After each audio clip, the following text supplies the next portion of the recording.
सो दोस्तों now it is time जब आपका नीट का पेपर आपकी आंखों के सामने आने वाला है, चंद घंटे बचे हैं and I want to wish you all the luck. आपने काफी मेहनत की है इस एग्जामिनेशन के लिए एंड आपने जितनी भी मेहनत की है मैं दुआ करता हूं कि आपको उसका फल, उसका परिणाम जरूर अच्छा ही मिले एंड आप बढ़िया तरीके से अपना पेपर देकर के आइए। आपने 1, 2, 3 साल जितना भी काम किया है, डिपेंडिंग अपॉन आपने किस साल में प्रिपरेशन स्टार्ट की थी, वो सारी की सारी प्रिपरेशन रिफ्लेक्ट होने वाली है इन 3 घंटों के अंदर जब आप अपने पेपर को अटेम्प्ट कर रहे होंगे। यहाँ पर it is very critical for all of you all to maintain your calmness. यहाँ पर बिल्कुल भी जल्दबाजी मत करेगा। पेपर में जितने क्वेश्चन आपसे सही बन रहे हैं, सटीकता से बन रहे हैं, उनको पहले आराम से अटेम्प्ट कर लीजिए। उसके बाद मीडियम लेवल क्वेश्चंस की तरफ भागिए, फिर हार्ड लेवल क्वेश्चंस की तरफ भागिए।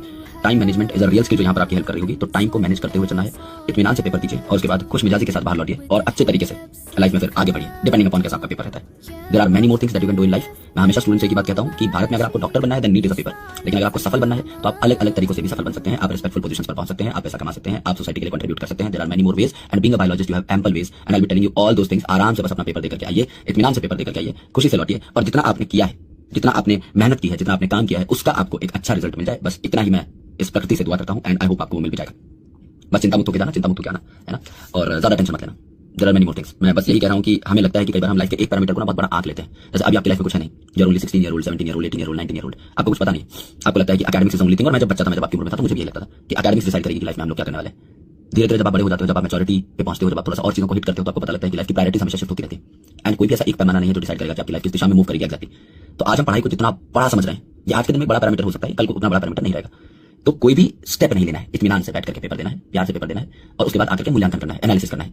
और 10 रास्ते मैं खोल दूंगा, ये मैं आपको एकदम दावे के साथ कह रहा हूं, टेंशन लेने की जरूरत नहीं है ना। बीइंग अ बायोलॉजिस्ट हो सकता है आपकी फिजिक्स खराब हो, केमिस्ट्री खराब हो, बायोलॉजी में भी बहुत सारे करियर्स हैं, बहुत सारे स्कोप हैं। तो इस एग्जाम को अपने दिमाग पे हावी मत होने देना। बस मैं ये कह रहा हूं, रिजल्ट मिलता है बहुत अच्छी बात है, रिजल्ट नहीं मिलता है और अच्छी बात है, ठीक है। आपने मेहनत की है, आपको काम आता है, आप मेहनत करना सीखे हो, आपने 10-12 घंटा बैठ करके किताब कॉपी के साथ वक्त बिताना सीख लिया है, आपने अच्छे तरीके से लैपटॉप को देखना सीख लिया है, 8-10 घंटे लेक्चर देखने सीख लिए हैं, टेबल चेयर पर बैठ करके नोट्स बनाने सीख लिए हैं। यही एकेडमिक्स में मेहनत होती है, इसके अलावा कुछ होता नहीं है। अगर आप ये भी कर लेंगे then you can do something in academics. आराम से किसी भी फील्ड में जाओगे चिल करके रखते हुए। तो हमने दिमाग पर इस एक एग्जाम को हावी मत होने देना। आराम से पेपर दो, चिल मारो, आओ पार्टी करो, रेस्ट करो, है ना, लोगों से मिलो एंड थोड़ा सा ये जो आउटबर्स्ट वाला जोन था ना, इससे बाहर निकल जाओ। पूरी साल मेहनत की है, अब इसी जोन में मत पड़े रहना। 3 तारीख है, 4, 5, 6 गो गेट सम रेस्ट, घूमो फिरो, ऐश करो, है ना, थोड़ा सा बाहर निकलो एंड उसके बाद वापस आओ, get back on track and तब जाके कुछ हम प्लानिंग करेंगे आराम से। किस दिशा में जाना है, बहुत सारी दिशाएं, किसी भी जगह मुड़ सकते हैं। बहुत स्ट्रेस नहीं लेना है लाइफ में। Happiness and peace these are core things जिनके ऊपर काम करना होता है और ये कहीं से भी हाथ लग जाएंगे, तो टेंशन लेने की जरूरत नहीं। बार बार इसलिए बोल रहा हूँ क्योंकि छोटे भाई बहन हो, अभी कम उम्र है आपकी, चीजें कुछ हैं जो बाद में समझ में आएंगी, अभी समझाने की कोशिश कर सकता हूँ, बस मैं गारंटी नहीं ले सकता कि आपको चमकेगी या नहीं।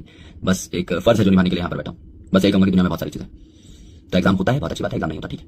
जितनी मेहनत की है उतनी उड़ेल करके आ जाओ पेपर में 3 घंटे में, उससे ज्यादा तुम्हारे वश में कुछ है भी नहीं, है ना। चिल करो, बेस्ट ऑफ लक।